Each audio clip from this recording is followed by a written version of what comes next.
Work out చేయడానికి పెద్దగా time కేటాయించలేని వారు హెల్తీ లైఫ్ స్టైల్ మెయింటైన్ చేయడానికి ఉన్న బెస్ట్ ఆల్టర్నేట్ పుషప్స్. జస్ట్ రోజు ఉదయాన్నే ఓ 20 పుషప్స్ చేస్తే చాలు ఎన్నో బెనిఫిట్స్ పొందవచ్చు.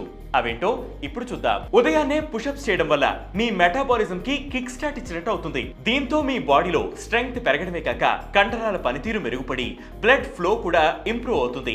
మీ నాడీ వ్యవస్థను యాక్టివ్ గా ఉంచుతుంది. ఎండార్ఫిన్స్ రిలీజ్ అవ్వడం వల్ల మీలో స్ట్రెస్ తగ్గి మనస్సు ఉల్లాసంగా ఉంటుంది. పుషప్స్ వల్ల మీ అప్పర్ బాడీ స్ట్రెంగ్త్ ఇంప్రూవ్ అవుతుంది. చెస్ట్, షోల్డర్స్ అండ్ ట్రైసెప్స్ భాగాలు గట్టిపడతాయి. దీనివల్ల మీ ఫిజిక్ కూడా మెరుగుపడుతుంది. కోర్ మజిల్స్ అంటే మీ పొట్ట, పిరుదల భాగాల్లోని కండరాలు కూడా ఈ పుషప్స్ వల్ల ఫిట్ గా అవుతాయి. బ్లడ్ సర్క్యులేషన్ పెరిగి మీ గుండె పనితీరును కూడా మెరుగుపరుస్తుంది. ఈ పుషప్స్ వల్ల మీ ఎముకలు కూడా దృఢంగా అవుతాయి. రోజు క్రమం తప్పకుండా పుషప్స్ చేయడం వల్ల మీలో క్రమశిక్షణ అలవాటమే కాక మీరు మానసికంగా బలంగా ఉంటారు. సో రోజుకి 20 పుషప్స్ తో మీ హెల్తీ లైఫ్ స్టైల్ స్టార్ట్ చేయండి మరి.